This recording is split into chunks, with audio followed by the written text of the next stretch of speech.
everyone, I am so excited to finally say it out loud. I finished a sketchbook. My first ever completed sketchbook, and I am so excited to share it with you. My first ever sketchbook tour, and that's the one.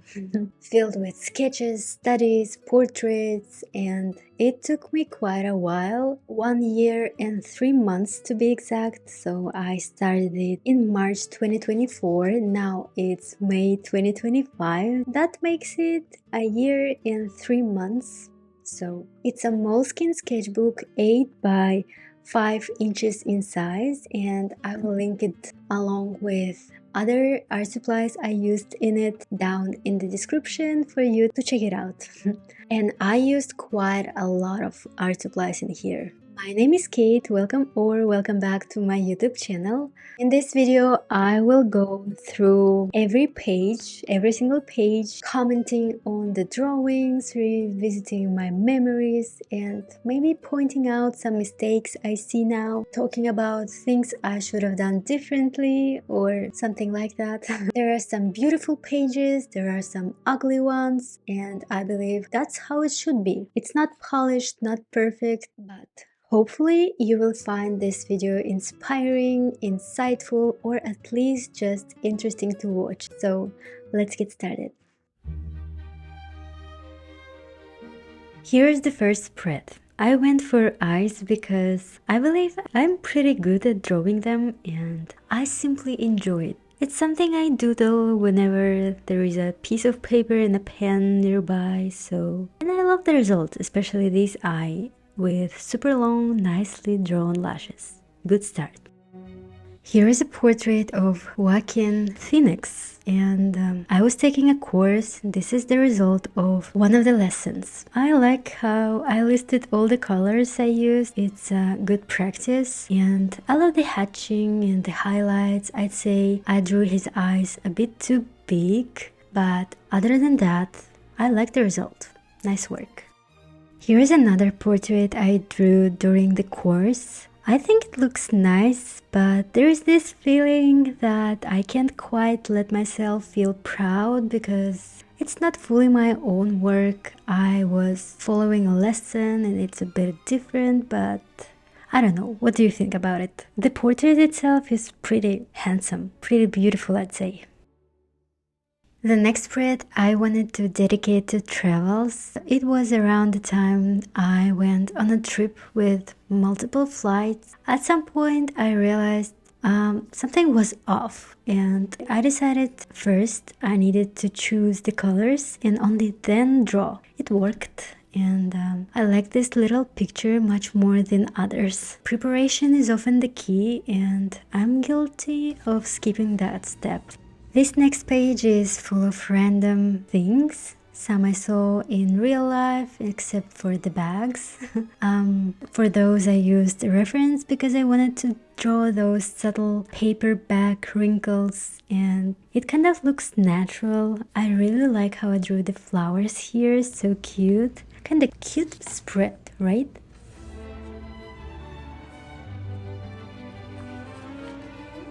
I used to really like this drawing, but now I think it looks unfinished. I should have worked on the background, I believe. Still, I love the composition, the way it takes both pages. I find it pretty, and the colors are quite harmonious. I remember drawing it on the beach during gloomy, cloudy weather, and it kind of reflects the atmosphere I was in.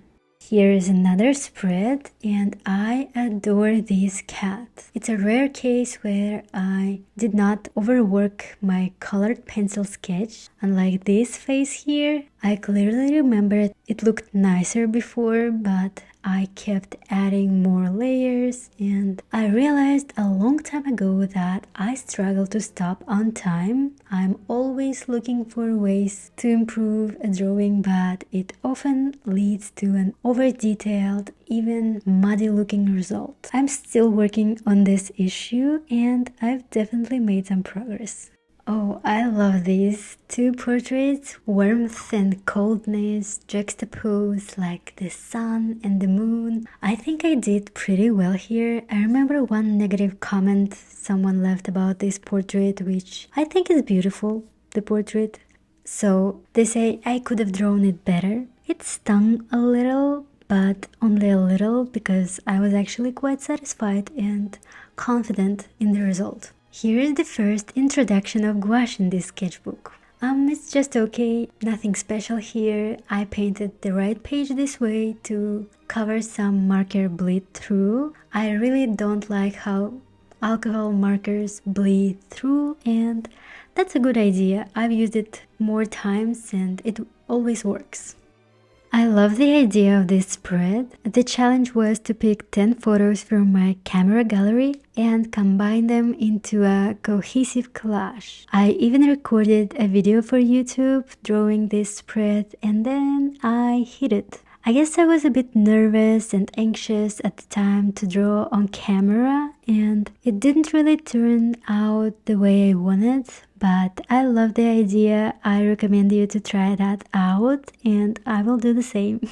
Here is another cover-up for markers and some quick pencil sketches. I particularly like this one the most. A quick reminder, don't forget to like the video because it helps a lot. Thank you very much. So, the lady with the flowers is kinda cute. I think the bouquet looks so soft and delicate, and I should have kept her that way without such a thick, dark outline. This one on the other side is one of the best colored pencil sketches I've done. I wouldn't change a thing here. The color palette is really appealing and harmonious. The highlights, the details are just right. Here I got interested in drawing trees, but it didn't last long, unfortunately. But I found this fantastic YouTube channel by an artist, Steven Travers. His channel is a treasure trove for those who want to improve their drawing skills and not just trees. I can't recommend this channel enough. It's a fantastic library of tutorials. I'm so happy with my trees. I would never draw something like that without those tutorials. These beautiful trees are copies of someone's drawings, and unfortunately I didn't save the artist name. I'm not sure I even knew it because I found these sketches on Pinterest and decided to practice. So if you know the artist, please tell me their name so all of us could explore more of their work. Thank you. This bell pepper is my first sketch using HIMI gouache. Now I am a big fan of HIMI, and I've had the same set for almost a year and I love using it. Actually, a representative from HIMI once reached out to me. They wanted to send me a set to review, but unfortunately I had to turn it down because I was on a trip abroad. I don't know, should I text them back or wait for another time? I would love to try more of their products. Here are some foliage studies. I feel guilty again for not writing down the name of the artist whose tutorial I followed. I should do this every time like I did with Steven's channel. This page is a bit different, so don't judge me. I played a game with a little friend. We named different objects and then had to draw them in just a couple of minutes with no reference, so it's a fun game actually. After all those lessons, maybe 4, I decided it was time for my own trees, with no guidance. These two are the result. I think I did good. I'll probably get back to trees. I want to get better. Here I have a lovely sketch on the left. I am really keen on sketching with a single colored pencil. Usually it's blue or magenta, and I think it looks a little more appealing than just regular graphite. I'm not really proud of this gouache portrait though. I still have the same struggles that, like, it's hard to achieve smooth transitions with gouache, so I don't like this portrait much. One of my favorite spreads in the sketchbook. So vibrant and lively. I love the subtle touches of blues and pinks in all the veggies. And for this spread, I also used my lovely HIMI gouache set. Another beautiful spread I enjoy looking at, and I remember painting these while watching Desperate Housewives. I was painting with gouache quite often, and I've noticed that if I paint a few days in a row, my paintings get better by day 3, I'd say. I love these two sketches, and it was an effortless process, just enjoying my painting time, and it turned out so nice. Here are some swatches. I usually do them on a separate page and keep them close to the paints. These two vases were drawn for a video where I compared HIMI and Holbein gouache. If you haven't watched it yet, I recommend the video. It's the most popular on my channel so far. And guess where I used HIMI and where I used Holbein? I'll give you a moment, and Holbein is on the left. Here is my most favorite spread in the sketchbook. Look how cute and colorful these are. These are portals from whimsical worlds where people and animals can communicate in the same language, and there is always peace, support, and love. These ladies got curious and looked at us, and the animals protect them from coming here to our hostile world. Here you can see the introduction of a new medium, a black ink pen. It's a great tool for those like me who tend to overwork drawings, trying to perfect everything but instead just ruining it sometimes. So if you do the same, try drawing with pens. Another introduction of a new medium, acrylic markers. Now I am a big fan. Here I love the sketches and the markers. The fruits are so juicy, especially the watermelon. Here I have a nice pencil sketch and a bright portrait. I spent hours refining. Something is off, something is still off. It was supposed to be a colored pencil sketch, but then I added acrylic markers. It's actually a great combo, but here I used it to fix something that I didn't like, and in this particular case it didn't work. I love seeing these colorful pages. For this spread, I used acrylic markers, and there is a full video on my channel drawing this spread, so you are invited to watch it. Paint as if you were coming out of a fog. I love this idea. It's like nature never has lines. Lines are an illusion, and when you paint as if you were coming out of a fog, you merge objects together, they are connected, and you pay more attention to shapes and values. But right after thinking about this idea, I decided to draw these cute birds using only lines. These are quick face studies, and I don't remember if I set a timer that time, but I often do, so I don't get too caught up in details. And again, here is my favorite blue pencil. Aren't these look cute?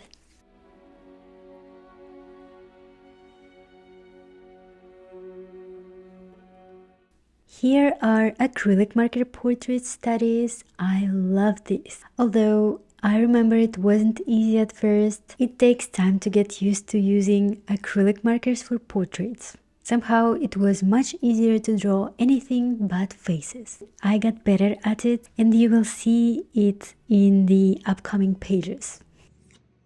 Another lovely spread. Cuties, right? Gouache kitties. I love this juxtaposition in spreads where I dedicate the left and right pages to opposites, like in this case, an innocent little baby kitten and a real predator on the right. Look at those eyes, full of confidence and aggression. Some more quick sketches. At some point I realized I love drawing these and dedicated a full sketchbook to fast 5 to 10 minute sketches. This spread looks a bit unfinished. I should have added something in the empty space. I love this jar though. I think I depicted the glass and its contents pretty accurately. I guess it could be a gem advertisement. More quick sketches with a blue colored pencil. I often draw these little and big stars to balance the composition and fill up space when I don't know what to draw. Here I have portraits. It's become my comfort zone, drawing portraits using colored pencils and acrylic markers. Something is wrong with her eyes. I tried to fix it and I couldn't, but I like everything else. I like how I rendered the clothing, the colors I chose, and the hair. One thing I don't do often is drawing from real life. I definitely should do that more often. This was me relaxing by the pool at a hotel in Vegas. So it's not the real Eiffel Tower, it's the one in Las Vegas. This is such a heartwarming spread for me. My friend Lena and I went on a trip to Turkey and I asked her to draw something for me. So there is this page she drew on the right and the one on the left I drew us from a photo we took together in Istanbul. Instantly evokes so many memories from our trip and love seeing that. Here is another spread exploring the combo of pencils and markers. I was figuring out proportions and deciding what I like more, pencils or markers. I like this lady. She looks like a student just starting her college journey, and the color palette is so autumn. The second portrait is drawn with pencils only, and I love it. So gentle. Another spread I love. I've noticed that towards the end of this sketchbook, there are more drawings I find beautiful. I definitely got better at sketching. Before this sketchbook, I was focusing more on digital painting, which is a slightly different process. Here I have two gouache portraits. Guess which one I like more? This one is Emilia Clarke's portrait, and I picked this reference to practice hard light with a clear divide between light and shadow, but I struggled with the gouache transitions and I didn't quite get it right. At that time, I also had trouble mixing the right shades since gouache dries so fast and darkens, something to always keep in mind. On the other side is this pretty redhead. I think she turned out really well. My colorful experiments. I tried to create this effect of party lights, like she's at a party surrounded by glowing lights, colors, and I love this hatching in the background. I also like the portrait on the right. The color combination and values feel vibrant and just right. Another vivid spread of portraits. It's pretty obvious. I'm a big fan of portraits, right? I was testing out a new set of markers, 90 colors, and for this spread I used almost all of them. There is a full video on my YouTube channel where I draw this spread. Feel free to watch it next. Is it bad or good that I like almost all of my drawings? The only thing I don't like is how the graphite smudged all over the paper. I should probably buy a setting spray. More portraits. Even though gouache allows layering and fixing mistakes by painting over them, it's still kind of visible when there are too many corrections like here and here. Some more gouache sketches, and you can see how much I like adding subtle blue reflections and details. I came up with this idea to depict famous actors or artists at different stages of their life, like Meryl Streep was the first one. Honestly, I haven't done any other celebrities yet, but I still think it's a great idea and I should probably get back to it. Oh, here it is. The spread I don't really like. One reason is that the background and the figures are too similar in colors and values. I should have painted the background lighter or something to make the figures stand out. Did you recognize where this scene is from? I was inspired by the movie Little Women. The movie was great and I highly recommend watching it. Here I drew two colorful fairies and there is a process video on my channel. I love this effect where there is a frame and something inside the frame goes a bit outside of it. You know what I mean, right? This spread reflects my growing love for period dramas. So far I've watched Bridgerton, Queen Charlotte, now I watched The Great. If you have any recommendations, I'd love to hear them. I think this spread turned out really pretty and the colors definitely popped against the gray background. Here are some more period drama sketches and I find the dress here in the portrait really beautiful. I put a lot of effort into her hair, defining all those curls. Did you recognize this actress? It's two gouache portraits of Jennifer Connelly. She's so gorgeous and I think I captured her likeness pretty well. I used my lovely HIMI gouache set and I feel like my gouache portraits are getting much better. It's because I started using more subtle color variations and finally figured how to achieve smoother transitions. And here is the last page. Just some quick, cute sketches, and now it's time for conclusions and goodbyes. I believe this sketchbook turned out really nice. I love the drawings and I know I will enjoy flipping through the pages later. For my next sketchbook, I plan to add some simple landscapes, more animals and object studies so I can become more confident in painting complex scenes. Thank you guys for watching. I hope you liked the video and will subscribe to my channel for more art content. See you soon in the next video. Tell me what you think about my little sketchbook. Bye bye.